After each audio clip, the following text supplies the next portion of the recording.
In America, everyone counts, and the 2020 census is how that great promise is kept. Respond today online, by phone, or by mail, and help inform hundreds of billions in funding for education, health programs, and more. Shape your future. Start at 2020census.gov.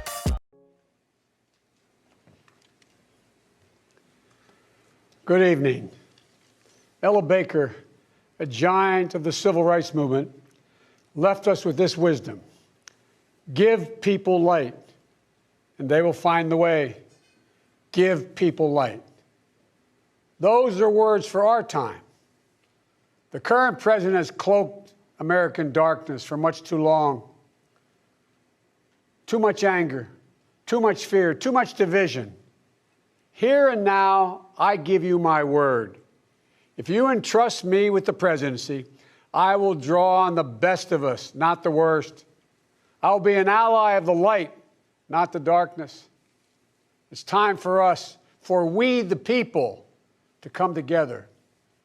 And make no mistake, united we can and will overcome this season of darkness in America. We'll choose hope over fear, facts over fiction, fairness over privilege. I'm a proud Democrat, and I'll be proud to carry the banner of our party into the general election. So it's with great honor and humility I accept this nomination for President of the United States of America. But while I'll be a Democratic candidate, I will be an American president. I'll work hard for those who didn't support me, as hard for them as I did for those who did vote for me. That's the job of a president, to represent all of us, not just our base or our party. This is not a partisan moment. This must be an American moment. It's a moment that calls for hope and light and love, hope for our future, light to see our way forward, and love for one another. America isn't just a collection of clashing interests of red states or blue states.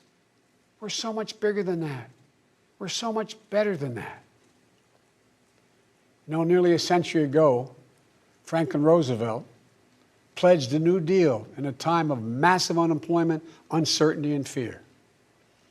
Stricken by a disease, stricken by a virus, FDR insisted that he would recover and prevail, and he believed America could as well.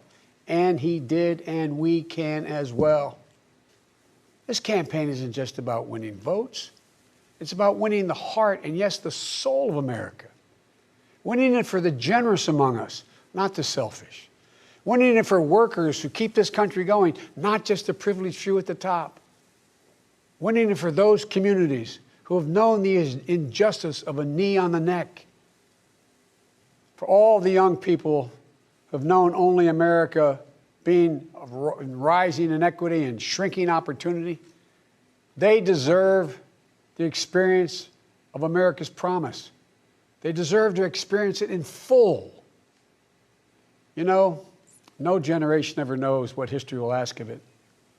All we can ever know is whether we're ready when that moment arrives. And now history has delivered us to one of the most difficult moments America's ever faced. Four historic crises, all at the same time. A perfect storm.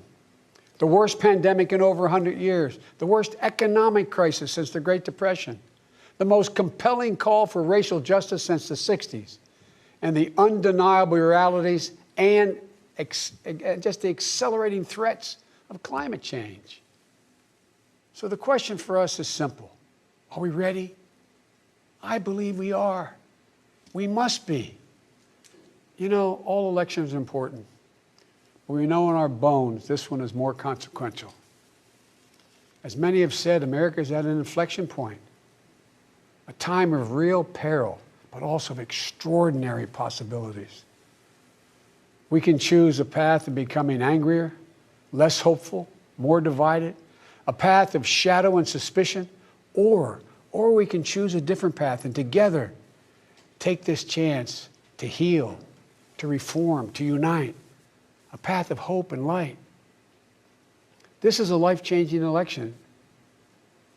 This will determine what America is going to look like for a long, long time. Character is on the ballot. Compassion is on the ballot. Decency, science, democracy, they're all on the ballot.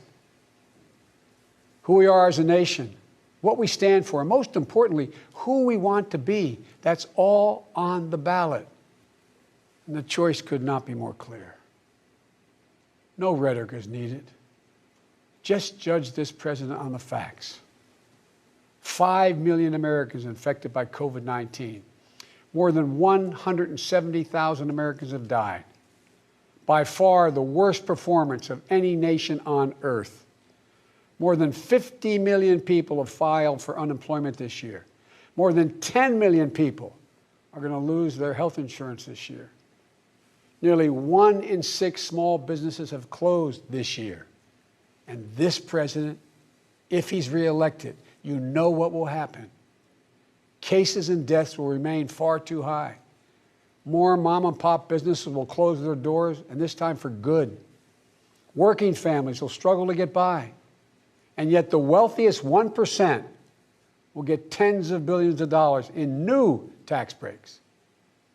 And the assault on the Affordable Care Act will continue until it's destroyed, taking insurance away from more than 20 million people, including more than 15 million people on Medicaid, and getting rid of the protections that President Obama worked so hard to get passed for people who have 100 million more people who have pre-existing conditions. And speaking of President Obama, a man I was honored to serve alongside for 8 years as vice president, let me take this moment to say something we don't say nearly enough. Thank you, Mr. President. You were a great president, a president our children could and did look up to. No one's going to say that about the current occupant of the White House. What we know about this president is if he's given 4 more years, he'll be what he's been for the last 4 years. A president who takes no responsibility, refuses to lead, blames others, cozies up to dictators, and fans the flames of hate and division. He'll wake up every day believing the job is all about him, never about you. Is that the American you want for you, your family, your children? I see a different America, one that's generous and strong, selfless and humble. It's an America we can rebuild together. As president, the first step I will take will be to get control of the virus that has ruined so many lives. Because I understand something this president hasn't from the beginning. We will never get our economy back on track. We will never get our kids safely back in schools. We'll never have our lives back until we deal with this virus. The tragedy of where we are today is it didn't have to be this bad. Just look around. It's not this bad in Canada or Europe or Japan or almost anywhere else in the world. And the president keeps telling us the virus is going to disappear. He keeps waiting for a miracle. Well, I have news for him. No miracle is coming. We lead the world in confirmed cases. We lead the world in deaths. Our economy is in tatters with Black, Latino, Asian American, Native American communities bearing the brunt of it. And after all this time, the president still does not have a plan. Well, I do. If I'm your president, on day 1, we'll implement the national strategy I've been laying out since March. We'll develop and deploy rapid tests with results available immediately. We'll make the medical supplies and protective equipment that our country needs. And we'll make them here in America, so we will never again be at the mercy of China or other foreign countries in order to protect our own people. We'll make sure our schools have the resources they need to be open, safe, and effective. We'll put politics aside. We'll take the muzzle off our experts so the public gets the information they need and deserve. Honest, unvarnished truth. They can handle it. We'll have a national mandate to wear masks, not as a burden, but as a patriotic duty to protect one another. In short, we'll do what we should have done from the very beginning. Our current president has failed in his most basic duty to the nation. He's failed to protect us. He's failed to protect America. And my fellow Americans, that is unforgivable. As president, I'll make you a promise. I'll protect America. I will defend us from every attack, seen and unseen, always, without exception, every time. Look, I understand. I understand how hard it is to have any hope right now. On this summer night, let me take a moment to speak to those of you who have lost the most. I have some idea how it feels to lose someone you love. I know that deep black hole that opens up in the middle of your chest and you feel like you're being sucked into it. I know how mean and cruel and unfair life can be sometimes. But I've learned two things. First, your loved one may have left this earth, but they'll never leave your heart. They'll always be with you. You'll always hear them. And second, I found the best way through pain and loss and grief is to find purpose. As God's children, each of us have a purpose in our lives. We have a great purpose as a nation to open the doors of opportunity to all Americans, to save our democracy, to be a light to the world once again, and finally to live up to and make real the words written in the sacred documents that founded this nation, that all men and women are created equal, endowed by their Creator with certain inalienable rights, among them life, liberty, and the pursuit of happiness. You know, my dad was an honorable, decent man. He got knocked down a few times pretty hard, but he always got back up. He worked hard, and he built a great middle-class life for our family. He used to say, Joey, I don't expect the government to solve my problems, but I sure in hell expect them to understand them. And then he'd say, Joey, a job is about a lot more than a paycheck. It's about your dignity. It's about respect. It's about your place in the community. It's about being able to look your kid in the eye and say, honey, it's going to be okay, and mean it. I've never forgotten those lessons. That's why my economic plan is all about jobs, dignity, respect, and community. Together we can and will rebuild our economy. And when we do, we'll not only build back, we'll build back better. With modern roads, bridges, highways, broadband, ports and airports as a new foundation for economic growth, with pipes that transport clean water to every community, with 5 million new manufacturing and technology jobs, so the future is made in America, with a healthcare system that lowers premiums, deductibles, drug prices, by building on the Affordable Care Act he's trying to rip away, with an education system that trains our people for the best jobs of the 21st century. There's not a single thing American workers can't do. And where cost doesn't prevent young people from going to college and student debt doesn't crush them when they get out. With a child care and elder care system that makes it possible for parents to go to work and for the elderly to stay in their homes with dignity. With an immigration system that powers our economy and reflects our values. And with newly empowered labor unions. They're the ones that built the middle class. With equal pay for women, with rising wages you can raise a child on, a family on. And yes, we're going to do more than praise our essential workers. We're finally going to pay them. Pay them. We can and we will deal with climate change. It's not only a crisis, it's an enormous opportunity. An opportunity for America to lead the world in clean energy and create millions of new, good-paying jobs in the process. And we can pay for these investments by ending loopholes, unnecessary loopholes, and the president's $1.3 trillion tax giveaway to the wealthiest 1% and the biggest, most profitable corporations, some of which do not pay any tax at all. Because we don't need a tax code that rewards wealth more than it rewards work. I'm not looking to punish anyone. Far from it.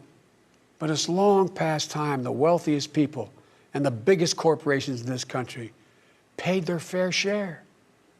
And for our seniors, Social Security is a sacred obligation, a sacred promise made. They paid for. The current president is threatening to break that promise. He's proposing to eliminate a tax that pays for almost half the Social Security without any way of making up for that lost revenue, resulting in cuts. I will not let that happen. If I'm your president, we're going to protect Social Security and Medicare. You have my word. One of the most powerful voices we hear in the country today is from our young people. They're speaking to the inequity and injustice that has grown up in America. Economic injustice, racial injustice, environmental injustice. I hear their voices. If you listen, you can hear them too. And whether it's the existential threat posed by climate change, the daily fear of being gunned down in school, or the inability to get started in your first job, it will be the work of the next president to restore the promise of America to everyone. And I'm not going to have to do it alone, because I'll have a great vice president at my side. Senator Kamala Harris. She's a powerful voice for this nation. Her story is the American story. She knows about all the obstacles thrown in the way of so many in our country. Women, black Americans, South Asian Americans, immigrants, the left out and the left behind. But she's overcome every obstacle she's ever faced. No one's been tougher on the big banks and the gun lobby. No one's been tougher in calling out the current administration for its extremism, its failure to follow the law, its failure to simply tell the truth. Kamala and I both draw from our families. That's where we get our strength. For Kamala, it's Doug and their families. For me, it's Jill and ours. I've said many times, no man deserves one great love in his life, let alone two. But I've known two. After losing my first wife in that car accident, Jill came into my life. She put our family back together. She's an educator, a mom, a military mom, and an unstoppable force. If she puts her mind to it, just get out of the way. She's going to get it done.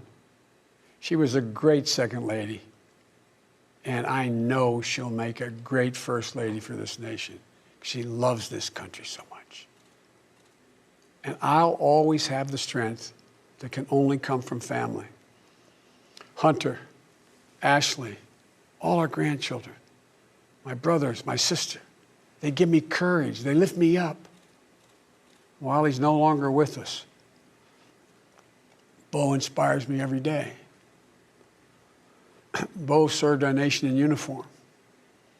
A year in Iraq, a decorated Iraqi war veteran. So I take very personally the profound responsibility of serving as Commander-in-Chief. I'll be a president who will stand with our allies and friends and make it clear to our adversaries the days of cozying up to dictators is over. Under President Biden, America will not turn a blind eye to Russian bounties on the heads of American soldiers. Nor will I put up with foreign interference in our most sacred democratic exercise, voting. And I'll always stand for our values of human rights and dignity. I'll work in common purpose for a more secure, peaceful, and prosperous world. History has thrust one more urgent task on us. Will we be the generation that finally wipes out the stain of racism from our national character? I believe we're up to it. I believe we're ready. Just a week ago yesterday, was the 3rd anniversary of the events in Charlottesville. Close your eyes. Remember what you saw on television. Remember seeing those neo-Nazis and Klansmen and white supremacists coming out of fields with lighted torches, veins bulging, spewing the same anti-Semitic bile heard across Europe in the 30s. Remember the violent clash that ensued between those spreading hate and those with the courage to stand against it. And remember what the president said when asked? He said there were, quote, very fine people on both sides. It was a wake-up call for us as a country, and for me, a call to action. At that moment, I knew I'd have to run, because my father taught us that silence was complicity, and I could never remain silent or complicit. At the time, I said we're in the battle for the soul of this nation. And we are. You know, one of the most important conversations I've had this entire campaign, it was with someone who was much too young to vote. I met with 6-year-old Gianna Floyd the day before her daddy, George Floyd, was laid to rest. She's an incredibly brave little girl. And I'll never forget it. When I leaned down to speak to her, she looked in my eyes and she said, and I quote, "Daddy changed the world. Daddy changed the world." Her words burrowed deep into my heart. Maybe George Floyd's murder was a breaking point. Maybe John Lewis's passing the inspiration. But however it's come to be, however it's happened, America's ready, in John's words, to lay down, quote, the heavy burden of hate at last, and to end the hard work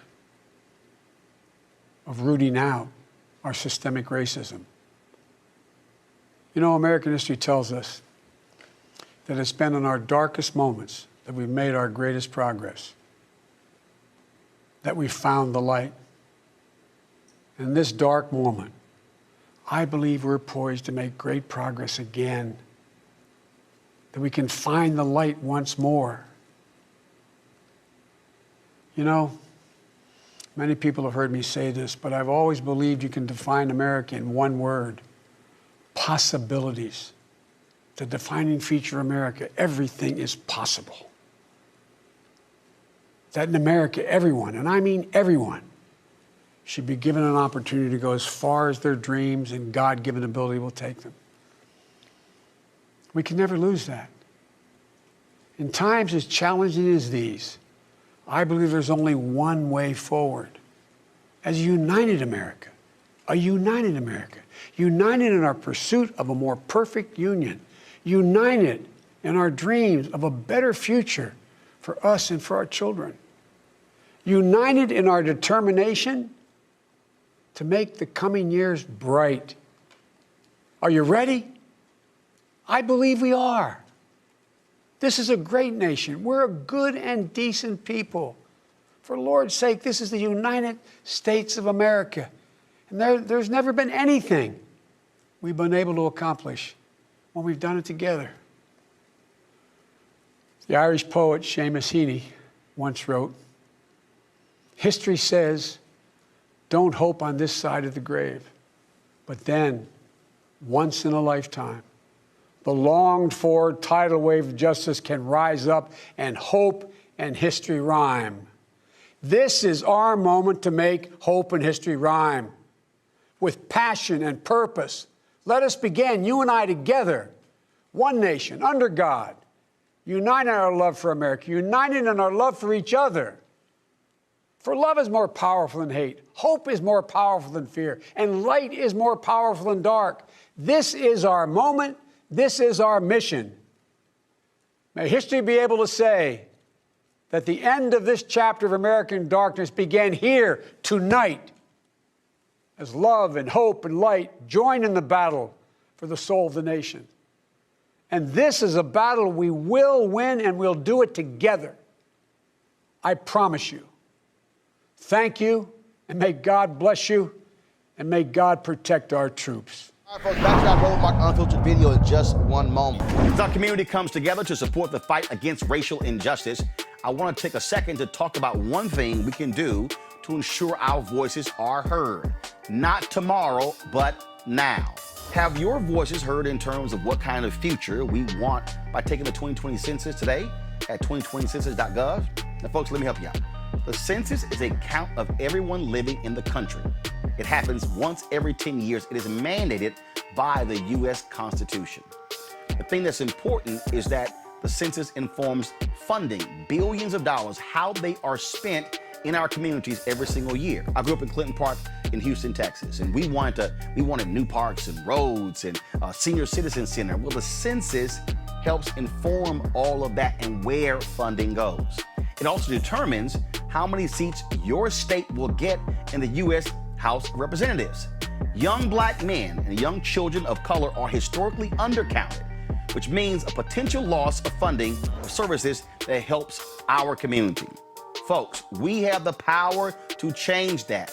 We have the power to help determine where hundreds of billions in federal funding go each year for the next 10 years. Funding that can impact our community, our neighborhoods, and our families and friends. Folks, responses are 100% confidential and can't be shared with your landlord, law enforcement, or any government agency. So please, take the 2020 census today. Shape your future. Start at 2020census.gov.